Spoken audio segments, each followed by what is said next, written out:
So let's talk about the Pixel 7. As much as we tech nerds love the Pixel series, it's definitely not as popular as Samsung's Galaxy S lineup or even the iPhone as the sales numbers indicate. But after using and testing the Pixel 7, I feel that Google might have finally cracked the right formula for a wider, mass adoption and reach as well. Because firstly, the phone is available in India at launch, and this is a voracious market for smartphones. So if a Pixel series has to work somewhere and achieve scale, then it has to launch in India. And secondly, the combination of the right specs, features, UI experience, and price seems to be really good on the Pixel 7. And that's exactly what I'm going to explore in this review. My name is Ershad. You're watching Trakin Tech English. Let's go.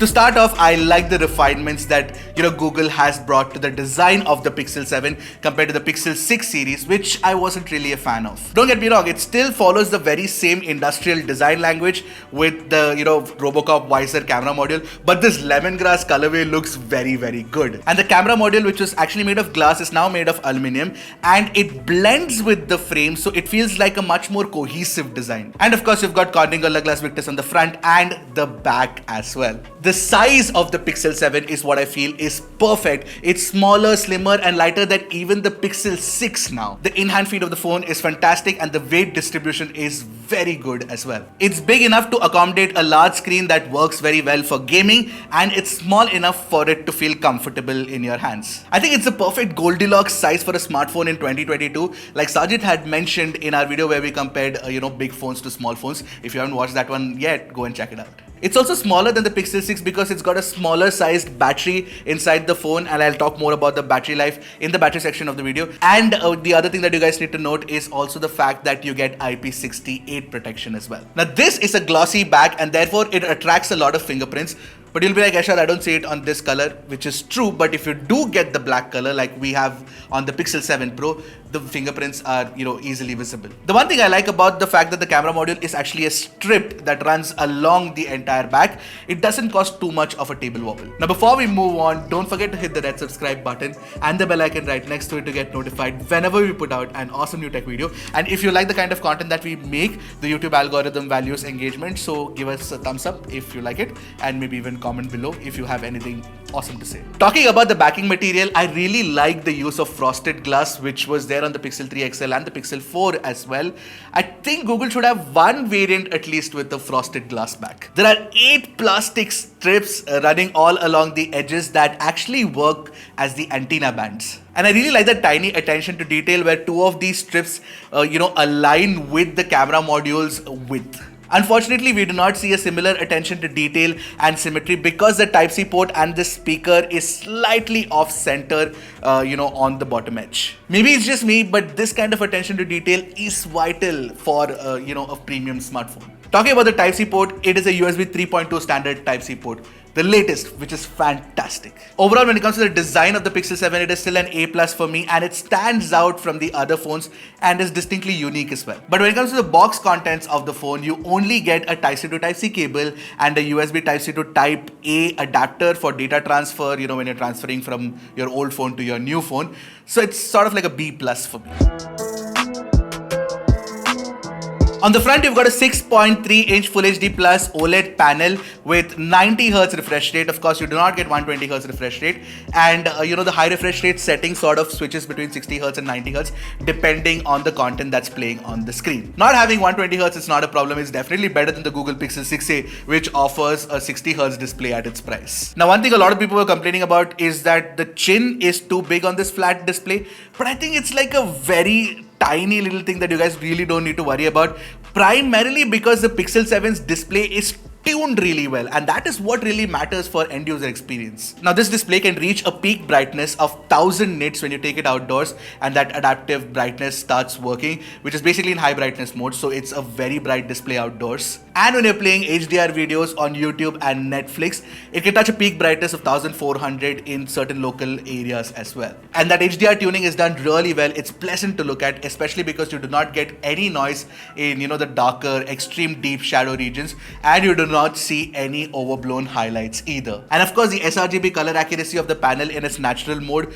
is close to real life. So much so that, if you are editing photos on this phone, you can trust it to be very accurate with your, color grading. The only problem that I noticed with the color tuning on the Pixel 7's display is that at certain extreme angles on a white screen, you will see a blue/pink, banding. But I would say this is a minor niggle because this is a common problem with many OLED screens. Now, I do not know what the exact touch sensitivity rate is, but I felt that it was pretty good even when I was playing games, so nothing to really worry about. And also a part of the display is the in-display fingerprint scanner. It's apparently been upgraded now, and I could tell because it's far faster to unlock the phone compared to the slow and unreliable fingerprint scanner on the Pixel 6a. And talking about unreliable, this one doesn't unlock with unregistered fingerprints. I tried it out, it doesn't happen at all. Now, apart from that, the haptic feedback experience on this phone, I have to particularly talk about it. It's tight, it's precise, it's very good, something we've come to expect from Pixel phones. But the way Google integrates that haptic feedback experience in the whole UI animations and the whole system UI is really good. For example, when you try to take flat lay pictures like this of any object that's on a table on a flat surface, you get this indicator on an iPhone and a Pixel as well. But sometimes you can't see the phone screen. But Pixel gives you a precise vibration feedback for when that alignment happens properly. And that is so useful. I feel that these are tiny touches that sort of make the experience much better. Oh, by the way, I completely forgot, you also get face unlock now after the Pixel 4, but you do not have an infrared scanner or anything, so it's not as secure as a fingerprint scanner. So I would suggest that you continue using the fingerprint scanner, because you also know for a fact that if it was as secure, Google would have given the option for face unlock for biometric, authentication in bank apps, which is actually not possible. Now, rounding up that multimedia experience is of course the speakers and the wired and wireless audio performance. Now, speakers, you got a proper speaker at the bottom and the earpiece works as the second channel, and that channel imbalance is of course there, but it's not too audible, so I'm okay with that. But the sound itself, while it is loud, it's dynamic and sounds rich enough, but I feel that there is definitely a lot lacking in the bass section. So it could have sounded more full. Why don't you do one thing, take a listen to it side by side with the iPhone 14 and you'll get to know what I'm talking about.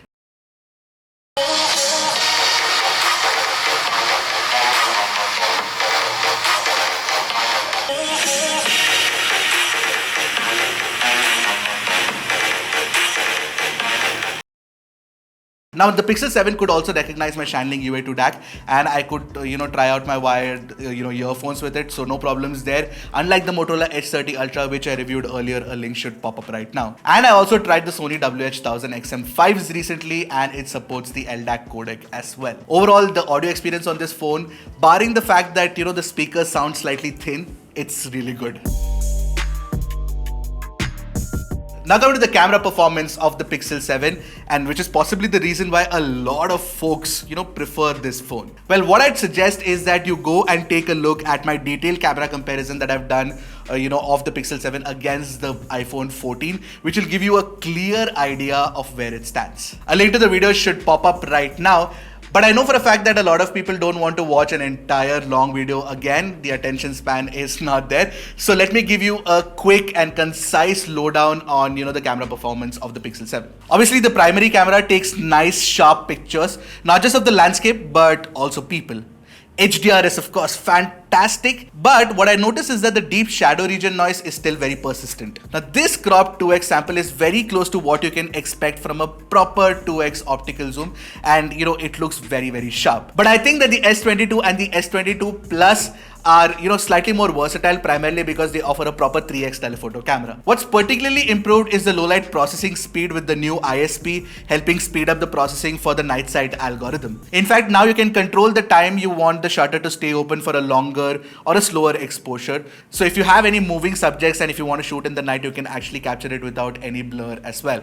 Ultra wide angle camera is very sharp, but it doesn't have a very wide lens, so that's something that you have to keep in mind. Selfies are good too, as is expected from a Pixel. Videography is actually pretty good in my opinion, second only to the iPhone, which unfortunately has a considerable lead over the rest. Now, cinematic blur is a new feature, but it's not that great in its current implementation and still needs a lot of work, but the new unblur feature is really nice. It works well to reduce the blur effect, but just like that magic eraser feature, it actually saves a copy of the edited file and removes all the metadata, including the location, which is definitely a letdown. The TLDR is iPhone for videos and Pixel for photos, as is the case every year, but the Pixel 7 for its price is possibly the best camera phone that you can buy. Now coming to the Tensor G2 chip, which is an upgraded chip on the Pixel 7 series, and this is actually based on a Samsung 5nm fabrication process and not a 4nm process like a lot of people reported earlier. Now this chip has slightly overclocked cores and a more powerful GPU, and apart from that you also get an 8GB of RAM and 128GB or 256GB of internal storage. Now we tested Antutu on the Pixel 7. It's slightly higher than the Snapdragon 870, but it is definitely lower than the Snapdragon 888 888 Plus, 8 Gen 1 and the 8 Plus Gen 1 as well. The Tensor G2, like we all expected, is not a performance monster per se. Now the Pixel's MO is not just to offer you great performance, but also to offer you great machine learning so that it can run the tasks on board like, Siri. What? Siri. What the? Always on, now playing, all of these things. And apart from that, it also cares a lot about the ISP because of course camera processing. Having said that, the performance to power efficiency is not too bad. I got a CPU stability score of 70% in our 40-core 30-minute test, which is okay. And with the 3D Mark wireless test as well, I got a 70.5% stability, and it lost I think 11% battery and gained about 10 degrees in heat. Now the 3D Mark wireless test shows that the Pixel 7's Tensor G2 is definitely better at thermal efficiency compared to the Snapdragon 8 Gen 1 phones, but it's worse off compared to the Snapdragon 8 Plus Gen 1 phones, which offers better thermal efficiency. Although you know what, when it comes to the graphics settings in graphically intensive games, you get the best on the Pixel 7. You can achieve 90 FPS at low graphics on Call of Duty Mobile, and you can achieve 60 FPS at very high graphics. And on Apex Legends, of course, you can play 60 FPS at extreme HD graphics. And Apex Legends is a game that I play regularly. 2 sessions later, actually 1 session later, in the second session at about midway through the second session, and when there was an intense fight happening, the frames did drop to about 50-51 frames per second. But yeah, otherwise no problem per se. If you want a phone for consistently good gaming performance without too much throttling, then the Pixel 7 is definitely not the phone for you. In fact, the Pixel 7 is not a phone aimed at gamers at all. That said, Android 13's game tool gives you access to frame rate data, which is very, very helpful. Now, if you are a regular usage though, in daily usage, you'll be like, this is the fastest phone you've ever used because the animations are smooth, they just fly. There's literally no stutter whatsoever. And coming from a Pixel 6a, the Pixel 7 is a huge upgrade in the whole user experience. Alright, let's talk about the network performance. I got great Wi-Fi performance, no problem at all. But there were a few reviewers who said that 4G performance or the modem inside the Pixel 7 is not as good as the modem inside the iPhone 14 series. Now I did test it out, and when you have a Pixel and an iPhone right next to each other on the same 4G Airtel network, you get faster speeds on the iPhone compared to the Pixel. But I'm also hearing that the Samsung modem inside the Pixel 6 series was even worse, and the Pixel 7 is definitely an upgrade. Honestly though, I didn't feel too much of an issue when I was using it regularly, but when you test these things out, you get to know what exactly is the difference like. Having said that, the call quality and the call performance is absolutely fantastic on the Pixel 7, and we still do not have that clear calling feature, and even without that, it's really, really good. Now let's talk about the battery performance of that 4355 mAh battery inside the Pixel 7. Initially, I got about 4.5 hours of screen on time in my first run, and I knew that Pixel was learning my patterns. This is something that Pixel phones generally do. In the second run, the battery life actually improved to 5 hours of screen on time, and now I'm consistently getting 5.5 hours of screen on time on the Pixel 7 with this small battery, and that I think is pretty good. Actually, the problem is in standby battery drain. If you have AOD on, then I lost about 9% throughout the night, which shouldn't have been the case. That's a bit too much. Google has to update that with a software update, and that could actually push the screen on time to, I think, close to 6 hours. But the max charging speed supported by the Pixel 7 of 20 watt using the USB 3.0 standard with PPS support is not that great. It takes about 1 hour 32 minutes for it to charge from 0 to 100. Now, while I don't care too much about that 120 watt, 150 watt fast charging, I think 65 watt is kind of like the sweet spot where you can charge the phone from 0 to 100 in in under 40 minutes. I think that's the perfect time. I think that, Pixel phones should have at least 33 watt fast charging like, the Nothing Phone 1 does. Moving on, for what it is worth, you do get wireless charging and reverse wireless charging as well on the Pixel 7.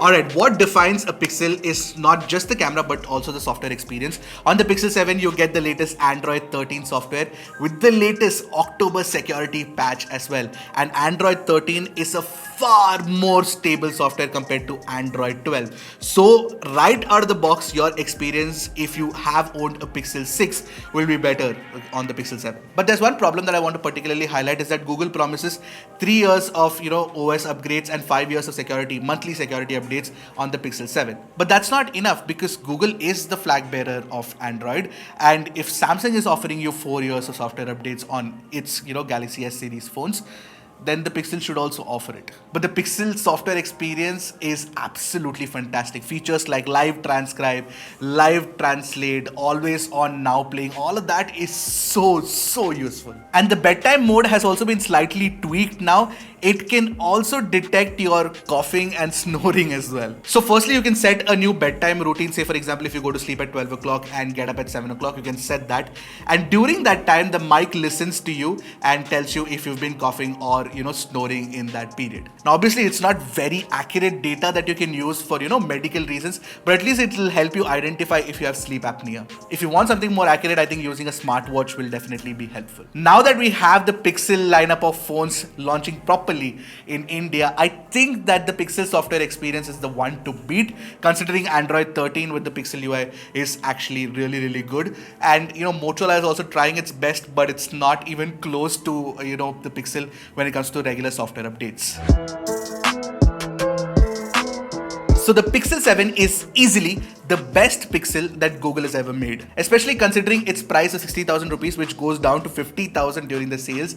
I feel that it ticks most of the boxes. It's got a good looking design, it's got a great display, it's got fantastic camera performance, it's got decent overall performance and battery life, and of course software is fantastic on the phone as well. I think for me the Pixel 7 is now the blueprint of how to create a good premium Android experience for the masses. Although hopefully the masses adopt it enough so that other brands don't obsess over specs and worry about user experience more, which of course is great on the Pixel 7. Otherwise the Pixel 7 will only end up becoming the critics' darling, which is not something that I want for this phone. My humble request from folks watching this video is that most of you folks are tech experts in your own circles and you're probably recommending phones to your friends and family. So recommend the hell out of this phone because we need to drum up more noise about how good it is. Now while you keep doing that, this is me Arshad signing off. Until next time, keep tracking and stay safe.